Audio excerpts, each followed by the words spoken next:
ಎಲ್ಲರಿಗೂ ನಮಸ್ಕಾರ. ನನ್ನ ಯೂಟ್ಯೂಬ್ ಚಾನೆಲ್ಗೆ ಸ್ವಾಗತ.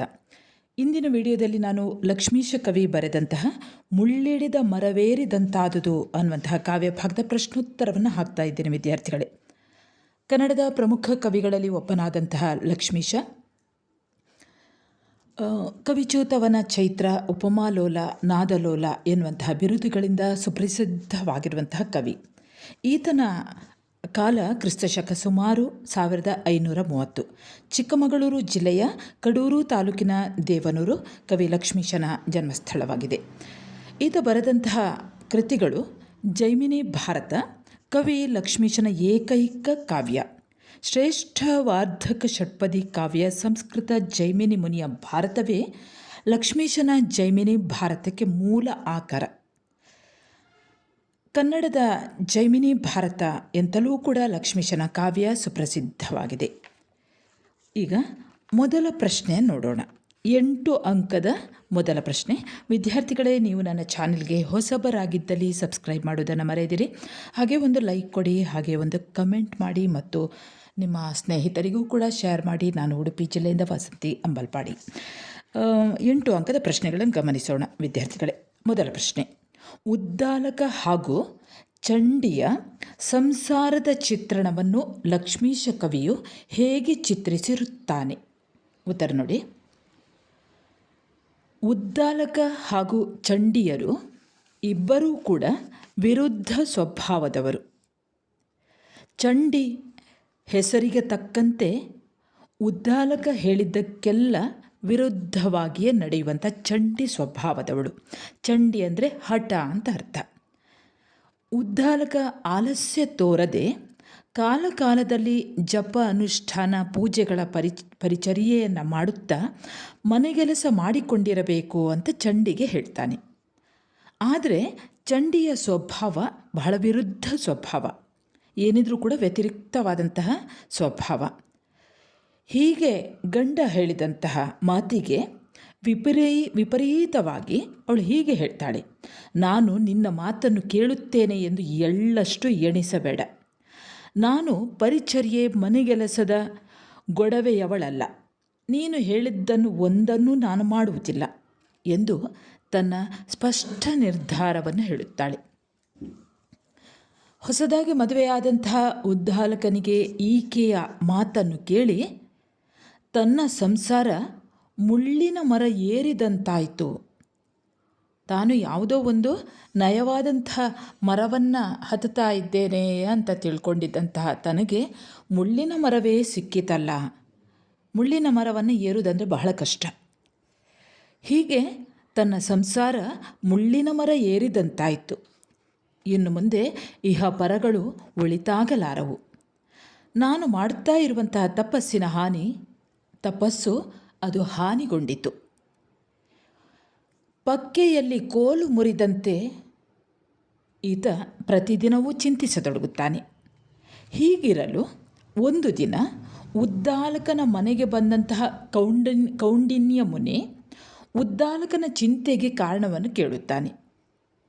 ಆಗ ಉದ್ದಾಲಕ ಈ ರೀತಿ ಹೇಳುತ್ತಾನೆ, ಚಂಡಿಯೊಂದಿಗೆ ನನ್ನ ಸಂಸಾರ ಹೀಗಾಗಿದೆ. ನಾನು ಏನೆಲ್ಲ ಹೇಳುತ್ತೇನೋ ಅದೆಲ್ಲದಕ್ಕೂ ಆಕೆ ವಿರುದ್ಧ ಸ್ವಭಾವದವಳಾಗಿದ್ದಾಳೆ ಎಂದು ಹೇಳಿದಾಗ ಕೌಂಡಿನ್ಯ ಮುನಿ ಹೇಳುತ್ತಾರೆ, ಚಂಡಿಯೊಂದಿಗೆ ಮೊದಲೇ ವಿಪರೀತವಾಗಿ ನಡೆದುಕೊಳ್ಳುವಂತೆ ಸೂಚಿಸುತ್ತಾನೆ. ಅಂದರೆ ಆಕೆಯ ಸ್ವಭಾವದ ವಿರುದ್ಧವಾಗಿ ನೀನು ನಡೆದುಕೋ ಎಂದು ಹೇಳುತ್ತಾನೆ.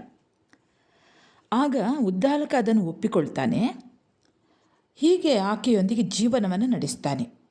ಏನೇ ಹೇಳಿದರೂ ಕೂಡ ಅವಳು ಹೇಳಿದಂಥ ವಿರುದ್ಧ ಸ್ವಭಾವ ಅವನು ಕೂಡ ರೂಢಿಸಿಕೊಳ್ತಾನೆ. ಹೀಗಿರುವಾಗ ಒಮ್ಮೆ ಉದ್ದಾಲಕ ಮುನಿಯ ತಂದೆಯ ಶ್ರಾದ್ದ ಬರ್ತದೆ. ಆಗ ಉದ್ದಾಲಕ ಚಂಡಿಯನ್ನು ಕುರಿತು ಈ ರೀತಿ ಹೇಳುತ್ತಾನೆ, ನಾಳೆ ನನ್ನ ತಂದೆಯ ಶ್ರಾದ್ದ. ನಾನದನ್ನು ನಾಡಿದ್ದು ಮಾಡುತ್ತೇನೆ. ಅಧಮ ಧಾನ್ಯ, ಭತ್ತ, ತರಕಾರಿಗಳನ್ನು ಕದ್ದು ತರುತ್ತೇನೆ. ಯಾವೊಂದೂ ಶುದ್ಧ ವಸ್ತುವನ್ನು ಮನೆ ತುಂಬಿಸುವುದಿಲ್ಲ. ಪಿತೃದಿನದ ಮರುದಿನವೇ ಅಪಾತ್ರನಿಗೆ ಶ್ರಾದ್ದ ಮಾಡಲು ಹೇಳಿ ಬರುತ್ತೇನೆ ಎನ್ನುತ್ತಾನೆ. ಅದಕ್ಕೆ ಚಂಡಿ, ನಾನು ಪಿತೃಶ್ರಾದ್ದ ನಾಳೆಯೇ ಮಾಡಿಸುತ್ತೇನೆ. ಉತ್ತಮವಾದ ಧಾನ್ಯ, ಭತ್ತ, ತರಕಾರಿಗಳನ್ನು ಕೊಂಡು ತರುತ್ತೇನೆ. ಮನೆಯನ್ನು ಶುದ್ಧ ವಸ್ತುಗಳಿಂದ ತುಂಬುತ್ತೇನೆ. ಶ್ರಾದ್ದದ ದಿನದ ಮೊದಲ ರಾತ್ರಿಯೇ ವಿಶಾಲ ಗುಣಸಂಪನ್ನ ಬ್ರಾಹ್ಮಣರನ್ನು ಬರಹೇಳುತ್ತೇನೆ ಎಂದು ಪ್ರತಿನುಡಿಯುತ್ತಾಳೆ. ಅದಕ್ಕೆ ಉದ್ದಾಲಕ, ಹಾಗಾದರೆ ನಾನು ಯೋಗ್ಯ ಕಾಲದಲ್ಲಿ ತರ್ಪಣ ಕೊಡುವುದಿಲ್ಲ, ಬಂದ ಬ್ರಾಹ್ಮಣರನ್ನು ಆದರಿಸುವುದಿಲ್ಲ. ಯೋಗ್ಯವಲ್ಲದ ಅನ್ನ, ಪಾಯಸ, ಬೆಲ್ಲ, ತುಪ್ಪ, ಎಣ್ಣೆ, ಮೃದು ಭಕ್ಷ್ಯ ಭೋಜ್ಯಾದಿಗಳನ್ನು ಹಾಗೂ ರುಚಿಕಟ್ಟಾದ ಹಣ್ಣು, ಸಕ್ಕರೆ, ತರಕಾರಿ, ಹಾಲು, ಮೊಸರುಗಳನ್ನು ಸಂಪಾದಿಸಿ ಶ್ರಾದ್ದ ಮಾಡಿ ವಸ್ತ್ರ ದಕ್ಷಿಣೆಗಳನ್ನು ಕೊಡುವುದಿಲ್ಲ ಎಂದು ಹೇಳುತ್ತಾನೆ. ಅದಕ್ಕೆ ಚಂಡಿ, ನಾನು ಯೋಗ್ಯ ಕಾಲದಲ್ಲೇ ತರ್ಪಣ ಕೊಡುತ್ತೇನೆ, ಬಂದ ಬ್ರಾಹ್ಮಣರನ್ನು ಆದರಿಸಿ ಗೌರವಿಸುತ್ತೇನೆ, ಎಲ್ಲವನ್ನು ಸಂಪಾದಿಸುತ್ತೇನೆ ಎಂದು ಚಂಡಿ ಸಂತಸದಿಂದ ಅಖಿಲ ದ್ರವ್ಯಗಳ ಅಡುಗೆ ಮಾಡುತ್ತಾಳೆ. ಇದನ್ನೆಲ್ಲ ನೋಡ್ತಾ ಇದ್ದಂತಹ ಉದ್ದಾಲಕ ಬಹಳಷ್ಟು ಸಂತೋಷಗೊಳ್ಳುತ್ತಾನೆ. ಹೊರನೋಟಕ್ಕೆ ಆಕೆ ಹೇಳಿದಂತೆಯೇ ಶ್ರಾದ್ದ ಮಾಡುತ್ತಾನೆ. ಆದರೆ ಕೊನೆಗೆ ಮಾತ್ರ ವಿರುದ್ಧವಾಗಿ ನಡೆದುಕೊಳ್ಳುವುದನ್ನು ಮರೆತು ಕರ್ಮಪಿಂಡವನ್ನು ಮಡುವಿಗೆ ಹಾಕಲು ಹೇಳುತ್ತಾನೆ. ಇಷ್ಟು ಹೇಳಿದ್ದೇ ತಡ, ಚಂಡಿ ಕರ್ಮಪಿಂಡವನ್ನು ಅನಾಮತ್ತಾಗಿ ಎತ್ತಿ ಬೀದಿಗೆ ಎಸೆದು ಬಿಡುತ್ತಾಳೆ. ಇದರಿಂದ ರೋಷಗೊಂಡಂತಹ ಉದ್ದಾಲಕ, ಶಿಲೆಯಾಗಿ ಹೋಗು ನೀನು ಎಂದು ಚಂಡಿಗೆ ಶಾಪ ಹಾಕುತ್ತಾನೆ. ಸ್ವಲ್ಪ ಹೊತ್ತಿನ ನಂತರ ಆತ ಕರುಣೆಗೊಳ್ಳುತ್ತಾನೆ. ಆಗ ಅಶ್ವಮೇಧ ಯಾಗದ ಕುದುರೆ ಬಂದು ಅರ್ಜುನನ ಸ್ಪರ್ಶವಾದಂದು ಚಂಡಿಗೆ ಉಶಾಪವನ್ನು ಹೇಳಿ ಸನ್ಯಾಸಕ್ಕೆ ಹೊರಟು ಹೋಗುತ್ತಾನೆ. ಇತ್ತ ಚಂಡಿ ಶಿಲೆಯಾಗುತ್ತಾಳೆ. ಇನ್ನು 2ನೇ ಪ್ರಶ್ನೆ, 8 ಅಂಕದ 2ನೇ ಪ್ರಶ್ನೆ. ಇದು ಕೂಡ ಉದ್ದಾಲಕನು ಚಂಡಿಗೆ ಶಾಪ ಕೊಟ್ಟ ಹಿನ್ನೆಲೆಯನ್ನು ಲಕ್ಷ್ಮೀಶನ ಕಾವ್ಯ ಭಾಗದ ಹಿನ್ನೆಲೆಯಲ್ಲಿ ವಿವರಿಸಿರಿ. ಉತ್ತರ ನೋಡಿ. ಉದ್ದಾಲಕನು ಚಂಡಿಗೆ ಶಾಪ ಕೊಟ್ಟ ಪ್ರಸಂಗವನ್ನು ಕವಿ ಲಕ್ಷ್ಮೀಶ ಬರೆದಿರುವಂತಹ ಈ ಕಾವ್ಯ ಭಾಗದಲ್ಲಿ ತುಂಬ ಪರಿಣಾಮಕಾರಿಯಾಗಿ ಧ್ವನಿಸಿದೆ. ಕುರುಕ್ಷೇತ್ರ ಯುದ್ಧದಲ್ಲಿ ನಡೆದಂತಹ ಹತ್ಯಾದೋಷ ಪರಿಹಾರಕ್ಕಾಗಿ ಧರ್ಮರಾಯ ಕೃಷ್ಣನ ಅಣತಿಯಂತೆ ಅಶ್ವಮೇಧ ಯಾಗವನ್ನು ಕೈಗೊಳ್ಳುತ್ತಾನೆ. ಯಜ್ಞ ಕುದುರೆಯ ರಕ್ಷಣೆಗಾಗಿ ಅರ್ಜುನ, ಪ್ರದ್ಯುಮ್ನ, ವೃಷಕೇತು, ಸಾಲ್ವಪತಿ, ಯೌವನಾಶ್ವ, ನೀಲಧ್ವಜರೊಂದಿಗೆ ಹೊರಡುತ್ತಾನೆ. ಆದರೆ ಆ ಯಜ್ಞದ ಕುದುರೆ ಬಂಡೆಗೆ ಶಿಲೆಯೊಂದರ ಮೇಲೆ ಕಾಲಿಡುತ್ತಿದ್ದಂತೆ ಅದರ ಕಾಲು ಶಿಲೆಯಲ್ಲಿ ನಿಂತುಬಿಡುತ್ತದೆ. ಕುದುರೆ ಮುಂದೆ ನಡೆಯದಾಗುತ್ತದೆ. ಇದನ್ನು ತನ್ನ ಚರರಿಂದ, ಅಂದರೆ ಸೇವಕರಿಂದ ಪರಿಚಾರಕರಿಂದ ತಿಳಿದಂತಹ ಅರ್ಜುನ ಆಶ್ಚರ್ಯಚಕಿತನಾಗಿ ಕುದುರೆ ಇದ್ದಲ್ಲಿಗೆ ಬರುತ್ತಾನೆ. ಆಳುಗಳಿಂದ ಕುದುರೆಯನ್ನು ಎಷ್ಟು ಹೊಡೆಸಿದರೂ ಕುದುರೆ ನಿಂತಲ್ಲಿಯೇ ನಿಲ್ಲುತ್ತದೆ. ಇದು ಯಾವುದೋ ಮುನಿಯ ಶಾಪವಿರಬೇಕು ಎಂದು ವಿಚಾರಿಸಿಕೊಂಡ ಅರ್ಜುನ ಸಮೀಪದಲ್ಲಿ ಎಲ್ಲಾದರೂ ಋಷಿಯ ಆಶ್ರಮವಿದ್ದರೆ ನೋಡಿಕೊಂಡು ಬರುವಂತೆ ತನ್ನ ಚರರನ್ನು ಕಳಿಸುತ್ತಾನೆ. ತಕ್ಷಣ ಅಲ್ಲಿಂದ ಹೊರಟು ನೋಡಿಕೊಂಡು ಬಂದು ಸೌಭರಿ ಮುನಿಯ ಆಶ್ರಮವಿರುವುದನ್ನು ತಿಳಿಸುತ್ತಾರೆ. ಅರ್ಜುನ, ಪ್ರದ್ಯುಮ್ನ, ವೃಷಕೇತು, ಸಾಲ್ವಪತಿ, ಯೌವನಾಶ್ವ, ನೀಲಧ್ವಜರನ್ನು ಕೂಡಿಕೊಂಡು ಆಶ್ರಮಕ್ಕೆ ಬಂದು ಸೌಭರಿ ಮುನಿಗೆ ನಮಸ್ಕರಿಸಿ, ಎಲೆ ಮುನೀಶ್ವರ, ತಮ್ಮ ಅನುಗ್ರಹವಿಲ್ಲದೆ ಈ ಕುದುರೆ ಶಿಲೆಯಿಂದ ಪಾರಾಗುವುದನ್ನು ನಾನು ಕಾಣೆ. ನೀವು ಜ್ಞಾನವನ್ನು ಉಪದೇಶಿಸುವ ಗುರುಗಳಲ್ಲವೇ? ನಿಮ್ಮ ಕರುಣೆಯಿಂದ ನಾವು ಧನ್ಯರಾಗುತ್ತೇವೆ. ಕುದುರೆಯನ್ನು ಶಿಲೆಯಿಂದ ಬಿಡಿಸಿಕೊಡಿ ಎಂದು ವಿನ್ನವಿಸಿಕೊಳ್ಳುತ್ತಾನೆ. ಅದಕ್ಕೆ ಸೌಭರಿ ಮುನಿ ಚಿಂತಿಸದೆ ಕೃಷ್ಣ ಸ್ಮರಣೆ ಮಾಡಿ ಹಸ್ತಸ್ಪರ್ಶ ಮಾಡಿದರೆ ಕುದುರೆ ಮೊದಲಿನಂತೆ ನಡೆಯುವುದು ಎಂದು ಅರ್ಜುನನಿಗೆ ಹೇಳುತ್ತಾನೆ. ಇದನ್ನು ಕೇಳಿ ವಿಸ್ಮಯಗೊಂಡ ಅರ್ಜುನ, ಇದರ ತುದಿ ಮೊದಲನ್ನು ಹೇಳಬೇಕು ಎಂದು ಅವರಲ್ಲಿ ಕೇಳಿಕೊಳ್ಳುತ್ತಾನೆ. ಆಗ ಸೌಭರಿ ಮುನಿ ಅರ್ಜುನನಿಗೆ ಉದ್ದಾಲಕ ಮುನಿ ಶಾಪ ಕೊಟ್ಟ ಕಥೆಯನ್ನು ಹೇಳುತ್ತಾನೆ. ಅದು ಈ ರೀತಿಯಾಗಿದೆ. ಉದ್ದಾಲಕ ಚಂಡಿಯರದು ವಿಪರೀತ ದಾಂಪತ್ಯ, ತದ್ವಿರುದ್ಧ ದಾಂಪತ್ಯ. ಉದ್ದಾಲಕ ಹೇಳಿದ್ದಕ್ಕೆ ವಿರುದ್ಧವಾಗಿ ನಡೆಯುವುದು ಚಂಡಿಯ ಸ್ವಭಾವವಾಗಿತ್ತು. ಹೆಸರಿಗೆ ತಕ್ಕಂತೆ ಅವಳು ಚಂಡಿಯನ್ನು ಮದುವೆಯಾಗಿ ಮುಳ್ಳಿನ ಮರವನ್ನು ಏರಿದಂತಾಯ್ತಲ್ಲ, ಇದರಿಂದ ಇಹವೂ ಇಲ್ಲ ಪರವೂ ಇಲ್ಲ, ನನ್ನ ತಪಸ್ಸಿನ ಹಾನಿಯಾಯಿತು ಎಂದು ಪಕ್ಕೆಯಲ್ಲಿ ಕೋಲು ಮುರಿದವನಂತೆ ಉದ್ದಾಲಕ ಚಿಂತಿಸತೊಡಗುತ್ತಾನೆ. ಒಂದು ದಿನ ಉದ್ದಾಲಕನ ಮನೆಗೆ ಬಂದ ಕೌಂಡಿನ್ಯ ಮುನಿ ಇದನ್ನು ತಿಳಿದು ಮೊದಲೇ ಚಂಡಿಯೊಂದಿಗೆ ವಿಪರೀತವಾಗಿ ನಡೆದುಕೊಳ್ಳುವಂತೆ ಹೇಳುತ್ತಾನೆ. ಅದರಂತೆ ಉದ್ದಾಲಕ ಮುನಿ ತನ್ನ ತಂದೆಯ ಶ್ರಾದ್ದದ ದಿನ ಮೊದಲಿಂದ ಕೊನೆಯವರೆಗೂ ವಿರುದ್ಧವಾಗಿಯೇ ನಡೆದುಕೊಳ್ಳುತ್ತಾನೆ. ಚಂಡಿ ಸಂತಸದಿಂದ ಪಿತೃಶ್ರಾದ್ದವನ್ನು ನಡೆಸಿಕೊಡುತ್ತಾಳೆ. ಆದರೆ ಈ ಸಂತಸದಲ್ಲಿ ವಿಪರೀತವಾಗಿ ನಡೆದುಕೊಳ್ಳುವುದನ್ನು ಮರೆತಂಥ ಉದ್ದಾಲಕ ಕರ್ಮಪಿಂಡವನ್ನು ಬೀದಿಗೆ ಎಸೆ ಎನ್ನುವ ಬದಲು ಮಡುವಿಗೆ ಹಾಕಲು ಹೇಳುತ್ತಾನೆ. ಇಷ್ಟು ಹೇಳಿದ್ದೇ ತಡ, ಚಂಡಿ ಕರ್ಮಪಿಂಡವನ್ನು ಅನಾಮತ್ತಾಗಿ ಎತ್ತಿ ಬೀದಿಗೆ ಎಸೆದು ಬಿಡುತ್ತಾಳೆ. ಇದರಿಂದ ರೋಷಗೊಂಡಂತಹ ಉದ್ದಾಲಕ ಮುನಿ ಆಕೆಗೆ ಶಿಲೆಯಾಗಿ ಹೋಗು ಎಂದು ಶಾಪ ಕೊಡುತ್ತಾನೆ. ನಂತರ ಕರುಣೆಗೊಂಡು ಉದ್ದಾಲಕ ಮುನಿ ಹೀಗೆ ಹೇಳುತ್ತಾನೆ. ಕೆಲ ಕಾಲಕ್ಕೆ ಅಶ್ವಮೇಧದ ಕುದುರೆ ಬಂದು ಅರ್ಜುನನ ಹಸ್ತಸ್ಪರ್ಶವಾಗಲು ಚಂಡಿಗೆ ಮೋಕ್ಷ ಪ್ರಾಪ್ತಿಯಾಗುತ್ತದೆ ಎಂದು ಉಶಾಪವನ್ನು ಕೊಟ್ಟು ಸನ್ಯಾಸಕ್ಕೆ ಹೊರಟು ಬಿಡುತ್ತಾನೆ. ಇತ್ತ ಚಂಡಿ ಶಿಲೆಯಾಗುತ್ತಾಳೆ. ಇದು ಉದ್ದಾಲಕನು ಚಂಡಿಗೆ ಶಾಪ ಕೊಟ್ಟಂತಹ ಹಿನ್ನೆಲೆ. ಇನ್ನು 6 ಅಂಕದ ಪ್ರಶ್ನೆಗಳು. ಅರ್ಜುನ ಸೌಭರಿ ಮುನಿ ಭೇಟಿಯಾದ ಸಂದರ್ಭವನ್ನು ವಿವರಿಸಿ. ವಿದ್ಯಾರ್ಥಿಗಳೇ, ನಾನು ಈ ಹಿಂದೆ ಹೇಳಿದಂತಹ ಉತ್ತರ ಇದೆ ನೋಡಿ, ಮೊದಲು ಹೇಳಿದಂತಹ ಉತ್ತರ, ಅದನ್ನೇ ಸರಿಯಾಗಿ ಕೇಳಿಸಿಕೊಂಡು ಸ್ವಲ್ಪ ಸಂಕ್ಷಿಪ್ತವಾಗಿ ನೀವು ಬರೆಯಿರಿ. ಇನ್ನು ಸಂದರ್ಭ ನೋಡಿ. ಸುಡದಿರ್ದ ಪಾವಕನು ಬಿಸಿ ಮಾಡ್ದ ರವಿಯೋ. ನಿಮಗೆ ಸಂದರ್ಭ ಯಾವ ರೀತಿ ಬರೆಯಬೇಕು ಅನ್ನುವಂಥದ್ದು ಗೊತ್ತಿದೆ. ಈ ಮೇಲಿನ ವಾಕ್ಯವನ್ನು ಲಕ್ಷ್ಮೀಶ ಕವಿ ಬರೆದಂತಹ ಮುಳ್ಳಿಡಿದ ಮರವೇರಿದಂತಾದುದು ಎನ್ನುವಂಥ ಕಾವ್ಯ ಭಾಗದಿಂದ ಆಯ್ದುಕೊಳ್ಳಲಾಗಿದೆ. ಇಲ್ಲಿ ಈ ಮಾತನ್ನು ಕವಿಯು ಹೇಳುತ್ತಾನೆ.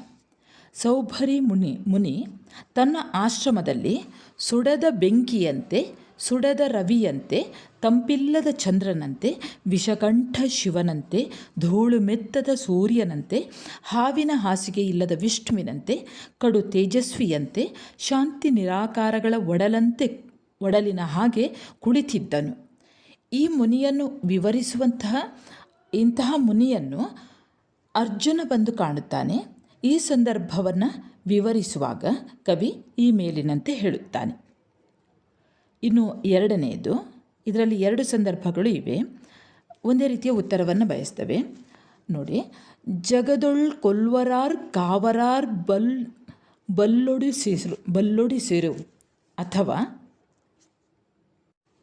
ಕೊಟ್ಟಿಗೆಯ ಕಾಮಧೇನುವನೊಲ್ಲದಳ್ತಿಯಂ ಕಟ್ಟರಣ್ಯದ ಪುಲಿಯ ನರಸಿ ಕರೆಯಲ್ ತೊಡೆಯ ತಟ್ಟುವೆಯಲ. ಸಂದರ್ಭ ಗೊತ್ತಿದೆ. ಈ ಮೇಲಿನ ವಾಕ್ಯವನ್ನು ಲಕ್ಷ್ಮೀಶ ಕವಿ ಬರೆದಂತಹ ಮುಳ್ಳಿಡಿದ ಮರವೇರಿದಂತಾದುದು ಎನ್ನುವಂತಹ ಕಾವ್ಯ ಭಾಗದಿಂದ ಆಯ್ದುಕೊಳ್ಳಲಾಗಿದೆ. ಶಿಲೆಯಲ್ಲಿ ಸಿಕ್ಕಂತಹ ಯಜ್ಞಗುದುರೆಯನ್ನು ಬಿಡಿಸಿಕೊಡಬೇಕು ಎಂದು ಅರ್ಜುನ ಭಿನ್ನವಿಸಿಕೊಂಡಂತಹ ಸಂದರ್ಭದಲ್ಲಿ ಅವನಿಗೆ ಸೌಭರಿ ಮುನಿ ಈ ಮಾತನ್ನು ಹೇಳುತ್ತಾನೆ.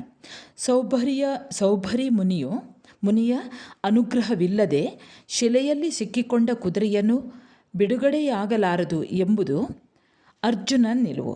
ಇದನ್ನಾತ ಸೌಭರಿ ಮುನಿಗೆ ತಿಳಿಸಿ ಕುದುರೆ ಪಾರು ಮಾಡಿಕೊಡಬೇಕು ಎಂದು ಬೇಡಿಕೊಳ್ಳುತ್ತಾನೆ. ಆಗ ಸೌಭರಿ ಮುನಿ ಅರ್ಜುನನ ಮುಖವನ್ನು ನೋಡಿ ನಗುತ್ತಾ, ಹಿಂದೆ ಮಹಾಭಾರತ ಯುದ್ಧದ ಸಂದರ್ಭದಲ್ಲಿ ಕೃಷ್ಣ ನಿನ್ನ ಅಹಂಕಾರವನ್ನು ಅಳಿಯಲಿಲ್ಲ ಎಂದು ಜರಿದು ಈ ಮೇಲಿನಂತೆ ಹೇಳುತ್ತಾನೆ. ಇನ್ನು 4ನೇದ್ದು, ಗುರುಗಳಲ್ಲದೆ ನೀವು ಧನ್ಯರಾದವೆನ್ನು. ಸಂದರ್ಭ ಪ್ರಸ್ತುತ ಈ ವಾಕ್ಯವನ್ನು ಲಕ್ಷ್ಮೀಶ ಕವಿ ಬರೆದಂತಹ ಮುಳ್ಳಿಡಿದ ಮರವೇರಿದಂತಾದುದು ಎನ್ನುವಂಥ ಕಾವ್ಯ ಭಾಗದಿಂದ ಆಯ್ದುಕೊಳ್ಳಲಾಗಿದೆ. ಅರ್ಜುನನನ್ನು ಜರಿದು ನುಡಿಯುವ ಸಂದರ್ಭದಲ್ಲಿ ಆತನಿಗೆ ಸೌಭರಿ ಮುನಿ ಈ ಮೇಲಿನ ಮಾತನ್ನು ಹೇಳುತ್ತಾನೆ. ಅಹಂಕಾರವನ್ನು ಇಟ್ಟುಕೊಂಡು ಅಶ್ವಮೇಧ ಯಾಗವನ್ನು ಮಾಡುವುದರಲ್ಲಿ ಯಾವ ಪ್ರಯೋಜನವೂ ಇಲ್ಲ ಎಂದು ಸೌಭರಿ ಮುನಿ ಧರ್ಮರಾಯ ಅರ್ಜುನನನ್ನು ಜರಿದು ನುಡಿಯುತ್ತಾನೆ. ಹರಿಯ ಸಾನ್ನಿಧ್ಯವಿಲ್ಲದೆ ಯಾಗವನ್ನು ಮಾಡಿದ್ದಾರೆ.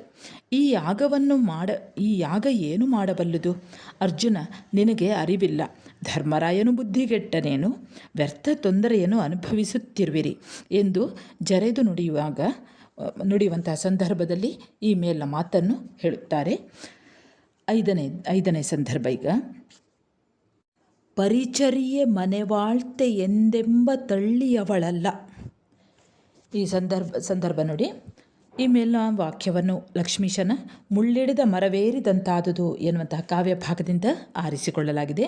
ಉದ್ದಾಲಕ ಮುನಿಯು ಮನೆಗೆಲಸದೊಂದಿಗೆ ತನ್ನ ಅನುಷ್ಠಾನ ಜಪತಪಾದಿಗಳ ಪರಿಚರ್ಯೆಯನ್ನು ಮಾಡಿಕೊಂಡು ಅನುಕೂಲೆಯಾಗಿರು ಎಂದು ಹೇಳಿದ ಸಂದರ್ಭದಲ್ಲಿ ಆತನಿಗೆ ಚಂಡಿ ಈ ಮೇಲಿನಂತೆ ಹೇಳುತ್ತಾಳೆ. ಚಂಡಿಯನ್ನು ಮದುವೆಯಾದ ಬಳಿಕ ಉದ್ದಾಲಕ ಕಾಲಕಾಲದಲ್ಲಿ ತನ್ನ ಜಪ ಅನುಷ್ಠಾನ ಪೂಜೆಗಳಿಗೆ ಆಲಸ್ಯ ಪಟ್ಟುಕೊಳ್ಳದೆ ಮನೆಗೆಲಸವನ್ನು ಮಾಡಿಕೊಂಡು ಅವುಗಳನ್ನು ಮಾಡಿಕೊಂಡು ತನಗೆ ತಕ್ಕಂತೆ ಅನುಕೂಲೆಯಾಗಿರು ಎಂದು ಹೇಳುತ್ತಾನೆ. ಎಂದು ಹೇಳುವಂತಹ ಸಂದರ್ಭದಲ್ಲಿ ಚಂಡಿ ಈ ಮೇಲಿನಂತೆ ನುಡಿಯುತ್ತಾಳೆ. ಆರನೆಯ ಸಂದರ್ಭ ಮುಳ್ಳಿಡಿದ ಮರವೇರಿದಂತಾದುದು. ಈ ಮೇಲಿನ ಸಾಲನ್ನು ಲಕ್ಷ್ಮೀಶ ಕವಿ ಬರೆದಿರುವಂತಹ ಮುಳ್ಳಿಡಿದ ಮರವೇರಿದಂತಾದುದು ಎನ್ನುವಂತಹ ಕಾವ್ಯ ಭಾಗದಿಂದ ಆಯ್ದುಕೊಳ್ಳಲಾಗಿದೆ. ವಿದ್ಯಾರ್ಥಿಗಳೇ, ನಿಮಗೆ ನಿಮ್ಮ ಉಪನ್ಯಾಸಕರು ಕೊಟ್ಟ ರೀತಿಯಲ್ಲೂ ಕೂಡ ನೀವು ಬರೆಯಬಹುದು. ನಿಮಗೆ ಯಾವ ರೀತಿ ಬರೆಯಬೇಕು ಅನಿಸ್ತದೋ ನಿಮಗೆ ಇರುವಂತಹ ಜ್ಞಾನದ ನಿಟ್ಟಿನಲ್ಲಿ ನೀವು ಬರೆಯುತ್ತಾ ಹೋಗಿ. ನಾನು ಈ ವಿಡಿಯೋವನ್ನು ಮಾಡಿರುವಂತಹ ಉದ್ದೇಶ ಕೆಲವೊಂದು ವಿದ್ಯಾರ್ಥಿಗಳಿಗೆ ಪಠ್ಯಪುಸ್ತಕ ಸಿಗದೇ ಇರುವಂಥದ್ದು ಇರ್ಬೋದು, ಅಥವಾ ತರಗತಿಗೆ ಹೋಗಲು ಅನಾನುಕೂಲವಾಗಿರುವಂಥದ್ದು ಇರ್ತದೆ. ಕೆಲವೊಂದು ವಿದ್ಯಾರ್ಥಿಗಳು ಪ್ರೊಫೆಷನಲ್ ಕೋರ್ಸನ್ನು ಆಯ್ದುಕೊಂಡಿರುವಾಗ ಅವರು ಭಾಷೆಯನ್ನು ಅಂದರೆ ಕನ್ನಡವನ್ನು ಸ್ವಲ್ಪ ಪರೀಕ್ಷೆ ಬರುವಾಗ ಓದಿಕೊಂಡು ಹೋಗುವಂಥದ್ದು ಇರ್ತದೆ. ಅಂಥವರಿಗೆ ಅನುಕೂಲವಾಗಲಿ ಅನ್ನುವಂತಹ ದೃಷ್ಟಿಯಿಂದ ಈ ವಿಡಿಯೋವನ್ನು ಮಾಡಿದ್ದೇನೆ ವಿದ್ಯಾರ್ಥಿಗಳೇ. ಸರಿ, ಆರನೆಯ ಸಂದರ್ಭ ಮುಳ್ಳಿಡಿದ ಮರವೇರಿದಂತಾದುದು. ಇದನ್ನು ಈ ಮೇಲಿನ ಸಾಲನ್ನು ಲಕ್ಷ್ಮೀಶ ಕವಿ ಬರೆದಂತಹ ಮುಳ್ಳಿಡಿದ ಮರವೇರಿದಂತಾದುದು ಅನ್ನುವಂತಹ ಕಾವ್ಯ ಭಾಗದಿಂದ ಆರಿಸಿಕೊಳ್ಳಲಾಗಿದೆ. ಚಂಡಿ ತಾನು ಪರಿಚರ್ಯೆ ಮನೆಗೆಲಸ ಎಂಬ ತಳ್ಳಿಯವಳು ಅಲ್ಲ ಎಂದು ಹೇಳಿದುದನ್ನು ಕೇಳಿ ಮನನೊಂದಂಥ ಸಂದರ್ಭದಲ್ಲಿ ಉದ್ದಾಲಕನು ಈ ಮಾತನ್ನು ತನಗೆ ತಾನೇ ಹೇಳಿಕೊಳ್ಳುತ್ತಾನೆ. ಚಂಡಿ ತನಗೆ ತಕ್ಕ ಹೆಂಡತಿಯಲ್ಲ, ಆಕೆ ಪ್ರತಿಕೂಲೆಯಾದ ಹೆಂಡತಿ. ಯಾವ ಅನುಕೂಲಕ್ಕೂ ಕೂಡ ಒದಗದ ಚಂಡಿಯನ್ನು ಕಟ್ಟಿಕೊಂಡು ತಾನು ಮುಳ್ಳಿನ ಮರವನ್ನು ಏರಿದಂತಾಯಿತು. ಇಹಪರಗಳೆರಡಕ್ಕೂ ಒಳ್ಳೆಯದಾಗಲಿಲ್ಲ, ವ್ಯರ್ಥ ತಪೋಹಾನಿಯಾಯಿತು ಎಂದು ಪ್ರತಿದಿನವೂ ಕೂಡ ಪಕ್ಕೆಯಲ್ಲಿ ಕೋಲು ಮುರಿದವನಂತೆ ಚಿಂತಿಸುತ್ತಾನೆ. ಆಗ ಅವನು ಈ ಮೇಲಿನಂತೆ ಹೇಳುತ್ತಾನೆ. 4 ಅಂಕಗಳ ಟಿಪ್ಪಣಿ. ಮುಳ್ಳಿಡಿದ ಮರವೇರಿದಂತಾದುದು. ಇದು ಕೂಡ ಹಿಂದೆ ಹೇಳಿರುವಂತಹ ಈ ಉತ್ತರಗಳಿವೆ ನೋಡಿ, ಅದನ್ನೇ ಬರೀರಿ. ಆನಂತರ 4 ಅಂಕದ ಭಾವಸ್ವಾರಸ್ಯವನ್ನು ಹೀಗೆ ಕೊಡ್ತಾರೆ. 1ನೇದು, ಎಳ್ಳನಿತು ನಿನ್ನ ಮಾತಮಂ ಕೇಳ್ದಳೆಂದೆಣಿಕೆಗೊಳ್ಳದಿರ್ ಪರಿಚರಿಯ ಮನೆವಾಳ್ತೆ ಎಂದೆಂಬ ತಳ್ಳಿಯವಳಲ್ಲ ನೀನೆಂದುದಂ ಮಾಡೆನೆಂದಾ ಚಂಡಿ ಪೋರೆ ಮುಳ್ಳಿಡಿದ ಮರವೇರಿದಂತಾದು ದಿಹಪರಕೆ ದೊಳ್ಳಿತಾದುಪುದೇ ಬಂದುದು ತಪೋಹಾನಿಯೆಂದಳ್ಳೆಯೊಳ್ ಕೋಲ್ಗೊಂಡ ತೆರದೊಳ್ ಉದ್ದಾಲಕಂ ಚಿಂತಿಪಂ ಪ್ರತಿದಿನದೊಳ್. ಇವಳು ಸ್ವಲ್ಪವೂ ಕೂಡ ಕೆಲಸವನ್ನು ಮಾಡುವವಳಲ್ಲ. ನಿಮ್ಗೆ ಗೊತ್ತಿದೆ, ಅಲ್ಲಿ ಯಾವ ರೀತಿ ಸಂದರ್ಭವನ್ನು ಬರೀತೀರಿ ನೋಡಿ, ಅದೇ ರೀತಿಯಲ್ಲಿ ಮೊದಲಿಗೆ ಪ್ರಾರಂಭಿಸಿ ಚಂಡಿಯ ಸ್ವಭಾವವನ್ನು ಅಂದರೆ ಆ ಹಠದ ಸ್ವಭಾವ, ವಿರುದ್ಧ ಸ್ವಭಾವವನ್ನು ಉದ್ದಾಲಕ ಮುನಿಗೆ ಈ ರೀತಿ ಹೇಳ್ತಾಳೆ. ಅಂದರೆ ಯಾವ ರೀತಿ ಎಳ್ಳನಿತು, ಉದ್ದಾಲಕ ಮುನಿ ಹೇಳ್ತಾನೆ, ನನ್ನ ಜಪಾನುಷ್ಠಾನದ ಪರಿಚಯ ಹಾಗೆ ಮನೆ ಕೆಲಸವನ್ನು ಮಾಡಿಕೊಂಡಿರುವಂತೆ ಹೇಳುವುದು ಅವಳಿಗೆ ಅದು ಒಗ್ಗದ ಮಾತಾಗಿರ್ತದೆ. ಅಂತೆಯೇ ತಾನು ಅಂಥ ಗೊಡವೆಯವಳು ಅಲ್ಲ ಎಂದು ಹೇಳಿ ಎಳ್ಳಷ್ಟು ಆತನ ಮಾತನ್ನು ನಾನು ಕೇಳುವುದಿಲ್ಲ ಎಂದು ತನ್ನ ಚಂಡಿ ಸ್ವಭಾವವನ್ನು ಸ್ಪಷ್ಟಪಡಿಸುವಂಥ ಪ್ರಸಂಗವನ್ನು ನಾವು ಈ ಭಾಗದಲ್ಲಿ ಕಾಣಬಹುದು. ಅಂದರೆ ಇದನ್ನೇ ಸ್ವಲ್ಪ ವಿವರಿಸಿ ಬರೆಯಿರಿ ವಿದ್ಯಾರ್ಥಿಗಳೇ. ನನಗೆ ಏನು ಹೇಳಿದ್ದೇನೆ ಅದೇ ರೀತಿಯಲ್ಲಿ ಅಲ್ಲಿ ಉತ್ತರದಲ್ಲಿಯೂ ಕೂಡ ಇದೆ. ಆ ಪ್ರಶ್ನೆಗಳ ಉತ್ತರದಲ್ಲಿಯೂ ಕೂಡ ಈ ಚಂಡಿಯ ಸ್ವಭಾವವನ್ನು ಹೇಳ್ತಾ ಹೋಗಿದ್ದೇನೆ. ಅದನ್ನೇ ಸ್ವಲ್ಪ ವಿವರಿಸಿ ಬರೆಯಿರಿ. ಇನ್ನು ಎರಡನೇದು ನೋಡಿ, ಎಲೆಗೆ ನಿನ್ನೊಡನೆ ನಾನೇಂ ಹರಿಯ ಹೋರುವೆಂ ಛಲತನಲಕಲಿಸದೆ ನೀನರೆಯಾಗಿ ಹೋಗು ಎಂದು ಸಲೆ ಮುಳಿದು ಶಾಪಮಂ ಕೊಟ್ಟು ಕಾರುಣ್ಯದಿಂದ ದ್ವಿಜಮಂ ಕೂಡೆ ತಿಳಿದು ಕೆಲವು ಕಾಲಕ್ಕೆ ನಿನ್ನೊಳಧ್ವರ ಹಯಂ ಬಂದು ನಿಲಲ್ ಅರ್ಜುನಂ ಬಿಡಿಸಿದೊಡೆ ಮೋಕ್ಷಮಹುದು ಎಂದು ತೊಲಗಿದಂ ಸನ್ಯಾಸಕವನತ್ತಲ್ ಅವನಿಯೊಳ್ ಕಲ್ಲಾದಳಿವಳಿತ್ತಲುಂ. ಅಂದರೆ ಚಂಡಿ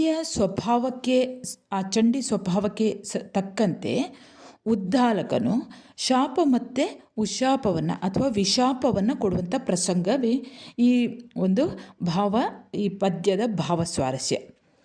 ಚಂಡಿ ತನ್ನ ತಂದೆಯ ಕರ್ಮಪಿಂಡವನ್ನು ಬೀದಿಗೆ ಎಸೆದಾಗ ಉದ್ದಾಲಕ ಮುನಿ ಬಹಳಷ್ಟು ಸಿಟ್ಟುಗೊಳ್ತಾನೆ. ಸಿಟ್ಟಿನಿಂದ ಅವನ ಆವೇಶಕ್ಕೊಳಗಾಗಿ ಆಕೆ ಅಲ್ಲೇ ಕಲ್ಲಾಗಿ ಹೋಗುವಂತೆ ಶಾಪವನ್ನು ಕೊಡುತ್ತಾನೆ.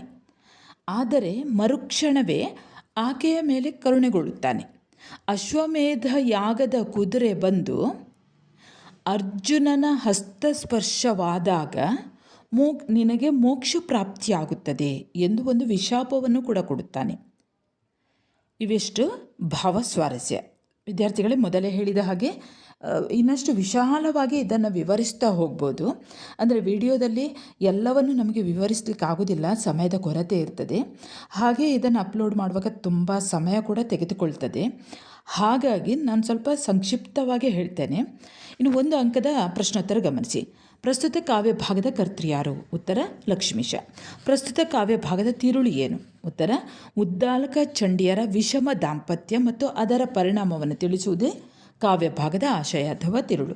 3ನೇ ಪ್ರಶ್ನೆ, ಯಜ್ಞಗುದುರೆ ಕಲ್ಲಿನಲ್ಲಿ ಕೀಲಿಸಿದ ಪೂರ್ವಾಪರವನ್ನು ಅರ್ಜುನನಿಗೆ ತಿಳಿಸಿದವರು ಯಾರು? ಉತ್ತರ ಸೌಭರಿ ಮುನಿ.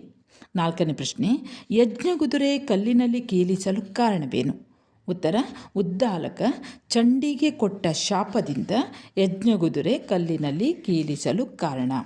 5ನೇ ಪ್ರಶ್ನೆ, ಚಂಡಿಯ ಸ್ವಭಾವ ಎಂಥದ್ದು? ಉತ್ತರ ಉದ್ದಾಲಕನಿಗೆ